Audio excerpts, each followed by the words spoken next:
What's going on, Paisanos? V here, coming at you guys. Well, we're on a market watch today. Yeah, I've been doing a lot of upgrading behind the scenes, guys. Like I said, I'm going to be streaming soon on Twitch TV, YGOPaisano. Link's going to be down below. Okay, got a lot of cool things planned for that.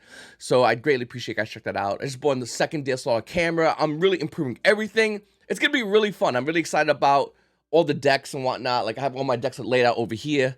And we're going to be practicing and playing a bunch of decks for the new meta. What deck should we play for the new meta? Let me know in the comments down below, what deck are you playing for the new meta? Whatever deck it is, though, I would imagine you would still be citing a card like Soul Release. Now, this card right here obviously had a bit of a spike because in the OCG, it's starting to see play in a side deck. This card's really good against some of the best decks in the game, mainly the Fire King deck. And that's a variation of a couple of decks, but going over and looking at Soul Release, this card, I mean, if you want to grab a common, it's relatively inexpensive. But if you want to grab the super rare out of Secret Forces, well, the price recently spiked. The super rare version of this card, I mean, near mint first edition is about $7.50 each copy. You're going to want to grab at least 2 of them. I'm not sure if you would really consider citing 3, but definitely 2. This card's also good with Thrust. I mean, it's all around a good card for the upcoming meta we're about to see soon. And within a month, the entire game is going to change. A lot of decks are going to be pushed aside, and a lot of other decks are going to get bumped up. So once again, let me know in the comments down below. What deck are you playing? By the way, I made a video not long ago talking about Guiding Gwem, the Virtuous. At the time of the video, the price was roughly around $50. And I said this card spiked. I mean, it was really $20 for a while. And now the current price point is roughly around $75 for Gwem. Now, luckily, if you do want to buy the Starlight Rare, it used to be a little above $200 not long ago. Now the current price point is roughly around $185. So, don't get me wrong. The Starlight Rare Gwem is a lot. $185. It's a ton of money. With that said, Gwem, the Secret Rare, is insane, more than tripled in value. This is one of the very few times the actual Secret Rare has went higher than the Starlight Rare version. Normally, it's a little bit lopsided, where the Secret Rare will rise a little bit, the Starlight Rare will rise even more. And we saw this in the past with cards like Pot of Prosperity, where Secret Prosperity was rising, but Starlight Rare was skyrocketing. But in the case of what we have right here, obviously the Starlight Rare, it's good, but it's actually, for the most part, stabilizing. Went up a little bit, but nothing too crazy. All right, looking over in the DS7, I think this is a card that a lot of Yu-Gi-Oh players are going to be playing if you don't have the Sinful Spoil package. So I've been looking at a lot of Fire King variations and a lot of profiles, and a lot of players, for the most part, said, hey, listen, I'm not going to shout the crazy amount of cash Konami wants me to give, allegedly, so I can go ahead and play Fire Kings. No shot. I'm going to play Nadir Servant. Now, it's a bit of a hit and miss because Nadir Servant's a pretty crazy card in this game right now. There's a lot of things you can do. You can do the whole Shadow Schism package with Nadir Servant, and not even play Shadows that much. You can do, with just Nadir Servant, a lot of crazy things that will get you, not only, like, the card by itself is a +1 out the gate, because you're going to send Garura, but when you use effects, anyway, I'll probably do another video on this exact build, on the cards that are used here, but the Nadir Servant's definitely a card you definitely want to keep an eye out. Obviously, there's a bunch of printing. Secret Rare is like $5. QCR is now the highest rarity version. It's starting to rise. QCR right now is roughly around $24, and this is what Yu-Gi-Oh players are doing rather than paying the money off for the Sinful Spoil package. Konami, you need to reprint that package today. Like, it is crazy. Next month, by the way, the best decks are going to be having Sinful Spoil package in them, for the most part. Another card you might keep an eye on is Snake Eyes Flamberge Dragon. This card has been slowly rising in value. At one point, it was $2. Right now, this video, it's roughly around $12, and that's for the Secret Rare. And if you want the QCR version, once again, at the lowest, it was $24. Right now, it's roughly around $70. After that one's sold, by the way, it hits roughly around $75 for Snake Eyes Flamberge Dragon. This card is being used at least as a one-of in a lot of Fire King decks, and we're also seeing Snake Eye decks play 2 of this card. Here in the TCG, we might see that as well, so don't be so shocked if you see Yu-Gi-Oh players playing this card. Now, here's the thing, though. The price was rising for a bit, hitting $77 within the past month, and starting to go down. So that's at least a little bit of good news. The problem is, within a month, anyone who knows anything about the market knows This card right here, both of these copies are going to be spiking really high in value as YGO players realize this is not a want, but a need for their Fire Kings deck. And this is definitely a double need if you're looking to play the Snake Eye version. So this is definitely a card I would definitely keep an eye on. I highly recommend if you can get the QCR, it will rise in value. Then again, the Secret Rare right now is slowly starting to rise in value. It was as low as 10 not too long ago. Now it's at 12. I wouldn't be surprised if we start seeing this card hit around $25, $30 a copy. Then we have, well, this card over here, Sinful Spoils of Subversion. So in the Snake Eye builds of whatever, Snake Eyes.deck, whatever you want to call it, this card's starting to see play as well. Now, this card was as high as $59 not too long ago, 3 months ago. Currently, it's roughly around $50, and that's for the QCR. Now, you don't need to buy the QCR, obviously. You can buy the regular version, and the regular version Secret Rare, at the moment of this video, is roughly around $7. So, it's $7 or $50-something dollars. Now, the thing is, I'll be honest, this is only if you're looking to play particularly Snake Eyes. If you're not looking to play pure Snake Eyes with all the new support coming on next month, I wouldn't recommend even looking at this card. I say next month because like we're in January already, but it's February realistically. But I wouldn't even look at this card, to be honest with you. Decode Talker Heat Soul's another card that a lot of YGO players are going to be playing, no doubt in my mind. It's already seen some play already. The QCR was as high as 19. It went down right now. It's roughly around $14. So I think this is a great time to grab this QCR. This is the highest rarity version of this card, and definitely a card a lot of YGO players are going to be using in the future of this game. So keep eye out for this card. Then we have Starlight Rares. Let's talk about Starlight Rares. Oh man. All right. So not long ago, I said, hey, listen, I'm going to pick up some Starlight Rares. One of them obviously was Dark. Another one was Hida. And my reasoning was very simple. There's so much fear in the market because of QCRs. People are dumping Starlight Rares because they don't want those to get reprinted as a QCR. It's a right fear, by the way, because Konami got too greedy, but everyone celebrated because Konami made 18 rarities of one card in a set. But they just forgot about the fact that Konami basically it got rid of the ceiling for the most part. Or maybe it was the illusion. Or maybe we're wrong and Konami's going to continue making QCRs, which more than likely will happen, including cards like Dark and Hida. That could be possible. That's a real possibility. As of now, though, that is not happening. So what we see is people that want to grab Dark have a couple of options. Super Rare, Ultra Rare, or Starlight Rare. Now, Dark definitely tanked pretty hard in value. It's roughly around $208 right now. The card's up about roughly around $260. If you look over in the past month, you can see over here, and once again, it's been rising slowly. I'm going to be surprised if the card keeps going. This card probably hit around $350 in my opinion. I think that'd be a nice price point before Konami fucks us. Then we have Hida. This card, holy shit. I still, you go back to my video and read some of the comments, or maybe it was on Instagram. Check me on Instagram, by the way, where people were saying, V, you just wasted your money. V, you misplayed. Why? No. Hida the Fire Charm Blaze is obviously going to be one of the hottest cards right now and next month when the next set releases. February, not really next month, but you get what I'm saying. This card, Starlight Rare, was at 250. We called this card perfectly at the bottom, by the way, Paisanos. We went and we said that is the lowest it's going to be. From here, it's all the way up. Watch the video. Look at the price point. Look at the card currently right now. It's roughly around $311. After that one sold, we're seeing $324. And then we're in at $350, $368, and then $400. I mean, don't get me wrong. These sales aren't easy to do. But with that said, I mean, unless you want a foreign one, I never say, by the way, never get foreign max rarity cards unless you're going to keep the deck and never get rid of these cards. Very important. Because selling a Starlight Rare like a German Hida, obviously you have to sell it for $250. You have to sell it at the bottom price of the English version at its lowest. Whereas if you get the English ones, you can sell for more money in case you ever want to sell those back. But looking at it, we called it perfectly. We said Hida's going to be at the lowest, $250. Right there, perfect. Boom. And then I also said, I'm grabbing that card right now. And look where we are. Now, for you watching this video, you're probably going, V, don't break your neck sucking your own dick, okay? We get it. Fair enough.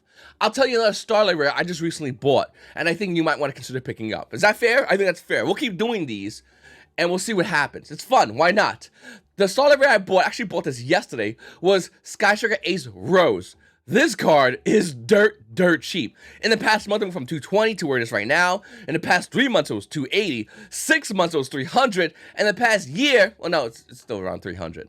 This card is almost half price. The current value right now is roughly around $172 for a Starlight Rare Rose. Now, you're probably going, V, why? Strikers? What are they doing? Strikers are insane, bro. Like, in the next meta, this deck is broken. Within a couple of days, Striker becomes one of the most dominant decks that nobody knows about. Think about it.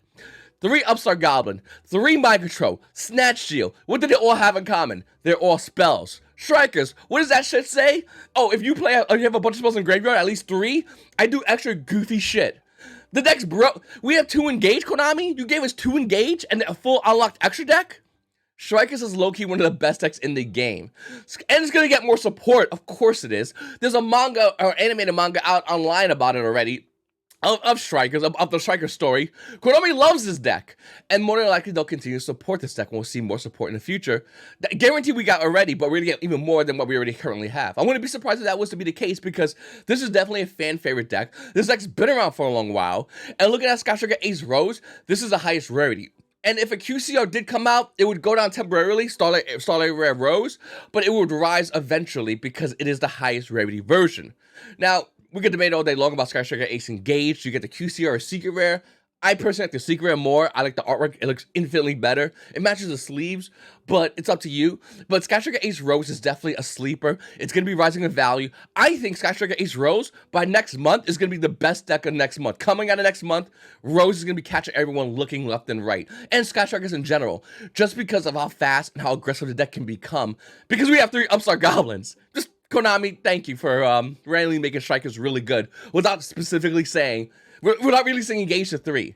So once again, like I said, Paisano, it's up to you guys if you want to do that information. Keep watching my videos. We'll see what happens. Maybe Rose goes down in value. Maybe Konami makes a Ghost Rare Rose and somehow Starlight goes down in value or whatever the fuck. I think this is definitely the biggest sleeper card for Starlight Rares. Once we see this go up in value, I'll grab another Starlight Rare and we'll talk about, is that good enough? Who knows? But I definitely think this is one of the best cards. Like I said, if you think about your deck right now, how the fuck can you play against Strikers with 3 Upstarts? The deck's gonna be so fast, so aggressive. It's insane. Anyway, up next, Kashira Riseheart. This card has been rising crazy in value. You got it being roughly around $19. The card, I mean, within the past 3 months was like $6. Even in the past month, it was like 11.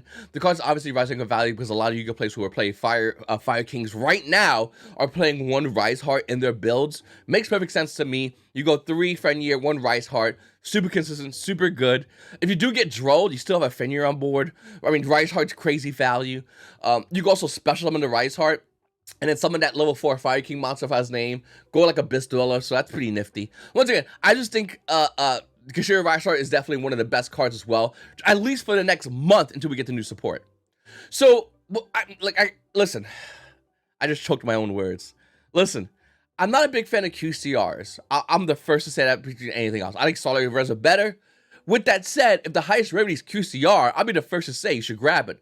Unless it's unlike Sky Striker Ace Engaged, kind of weird. Anyway, looking at Great Call by the Grave, this is the highest rarity version. It has been going up in value. It had a crazy initial spike to $31, and in the past month, it was as low as $25. It's currently $30 again. I expect this card to keep rising in value as Yu-Gi-Oh players definitely rely more on Call by the Grave moving forward in the future. Looking at every OCG deck, a lot of them are looking at Call by the Grave. I mean, you need to stop your opponent's effects. When your opponent has standby phase effects, you need to snipe that with Call by the Grave. Just in general, this card is going to be a massive card in a lot of plays. Now, we only have one of these. Good, thank God. But you're going to want to use this. It's not crazy to say you might want to consider picking up more in case Konami was to unban this card or semi-limit. Let's be real. Semi-limit probably sounds more realistic. I'll Call by the Grave. I definitely think this is going to be a blowout card, and I definitely think a lot of players are going to be using this card. So if you want the highest rarity version, you're going to grab the QCR 25th anniversary. All right. More stuff for Fire Kings. You need World Sea Dragon, Zealantis. This card's been slowly rising while you've been sleeping. The current value of this card for the English copies are roughly around $5 with shipping. Oh, $4 right here. Boom. Never mind. $4 right over here. That's weird. So it's $4 and dollar shipping, but this is $4. TCG Player sucks, dude. This website's ass. It's the best we have. Like, it's whatever, you know? Like, if you have, like, an old piece of shit car, like, you can acknowledge the fact that the car is trash, but, like, you're not gonna, like, throw it away because it's the best you got. You know what I'm saying? Like, is that a ride a fucking bicycle or bus? So, like, this is what we have. Like you could go, well, you got eBay, we got Amazon. They're even worse, okay? You can say we got a bike and we got fucking rollerblades, or we got a piece of shit car that just leaks gas and oil. Like, I gotta go with the car, bro. Like, does it got heat? No? Fuck it. At least it gets me there faster. That's what TCG Player is right now. It's just a dog shit website. They're not your friends. All right. But looking over at TCG, by the way, if you if you want to support this channel, why don't you go ahead and click down below and use that TCG player link. It's my TCG player link. I get a certain bit of money for TCG player. I forgot, whatever, 40 bucks, 50 bucks. And I use it to buy fucking Yu-Gi-Oh cards and Pokemon cards. So if you want to use my link, use it down below. Thanks, TCG player. I really appreciate you guys hooking me up. Hold on 1 second. Okay. Alrighty. Up next, we have Salmon Great Raging Phoenix. This card has Soul Burning Volcano. Only came out as Soul Burning Volcano, so it's worth money. It's also being seen. It's also seen playing in OCGs, currently roughly around $9. But if you look at it right now, it's $27. Dude, Konami. I mean, TCG player. Like, why you let people? We can't buy We can't use Japanese cards. Why the fuck are they for sale on this website? It's the most nonsensical horseshit I've seen in my entire life. For that point, just sell fucking Orikas. It's the same bullshit. Like, you can't use it, but you'll own it. Like, it makes no sense. Anyway, going back to it, it's roughly around $27 for this card. I definitely see this card going up higher in value.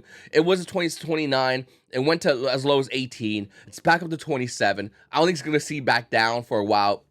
It's definitely a card that's a must-have card for if you're looking to play the Fire Kings. Any Fire deck for the most part. All right, so why the hell is Purley's a budget deck? The meta is so drunk and scuffed where, like, soon, in February, you're going to need this simple spoiler package plus all new Fire King bullshit that we can look at something like Purley's and go, this is a budget option.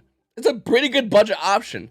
Now, if you want to get regular Purley, you need 3 of these. That's $15. My friend's $15. You're going to need 3 of these. Pretty Memory, $17. You're going to need 3 of those. But after that, fucking in your wallet, this is kind of cheap. Okay, so this isn't bad. You know what I'm saying? Like, I don't know, man. This is kind of scuffed. The problem with Purley's is I feel like the more we see cards like Triple Tactic Talents into the meta, Purley's get less good as a deck universally. I don't think the deck's terrible. Oh, I was also told that Snatch Shield takes Noir as well. Is that true? Comment down below, because that shit is true. Dude, Purley's are kind of ass, but it's the best budget. You look at your point and go, you have Snatch Shield? No? Okay. Then you're good to go. If they have Snatch Shield, I mean, you're in a world of hurt. The game's probably over. But, like, this is probably one of the best budget decks in the meta that can compete against meta decks. You also have Labyrinth. I can't really find much Labyrinth. Here you go, Labyrinth. We'll grab that random card. You also have Labyrinth, another great archetype, another great deck that I think that spelled fucking twice because Konami, the fuck, dude. The problem with this is you need big Welcome Labyrinth. So you have options. Once again, Big Welcome Labyrinth Ultra Rare is roughly around $32. You need 3 of those, by the way. V, I'm going to play 2. All right, you're going to lose fucking 33% of the time and then question your morality. You need 3. Or you can get the Ultimate Rare, which used to be around $42. That bitch is around $50 to $54. You need 3 of that shit, so you need 1 or the other. But once you get, like, once you get game banged on that, the value of Labyrinth cards are dirt cheap. So, like, crazy cheap. Cards like Lovely Lady Labyrinth, that shit right there is like $1. Ariane, I forgot which one you need. But one of those, I mean, that's like $1. You got the super rare reprints, they're dirt cheap. Welcome Labyrinth used to be money. It's like $3, so that's dirt cheap. I mean, for the most part, you can't play Butler, so we're seeing some builds that run 1 Butler, some builds that run 3 Butlers, some builds that don't even run Butler, and they're still all doing good. I think Butler's definitely needed, but ultimately, the main thing with Labyrinth is you need to get this trap card right down here, okay? That's the cheap one, and that's the more expensive one right over here. You need to get that, and then you can play Labyrinth. So it's kind of a budget deck, but only if you budget as 3 cards cost $90. And then yeah, we're going to agree that's a budget deck. Sure. Listen, I know that I used to do market watches constantly, then I used to do them sporadically, and now I'm doing them really rarely, and the reason why is very simple. It's because the market is so scuffed and drunk and fucked up. Konami's not really doing anything to help it. They kind of just went and played cash grab with the recent reprints.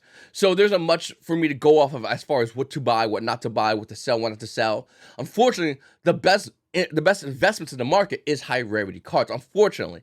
The problem is you're playing a high rarity gamble. So when we talk about a card like Hida, which used to be around $250, that was it's a high rarity gamble. I'll be the first to say it. When someone said V, $250, that's a good investment. It's like, you're not wrong, but this is one that's gonna show you real value. The super rare Hidas, I mean, they're probably gonna go up a little bit, right? Let's see. This is a whole side story, but I need to know now. I think because they were money for a very short amount of time. Oh, Super Rare Keys out of OTS Tournament Pack 10, they went up in value.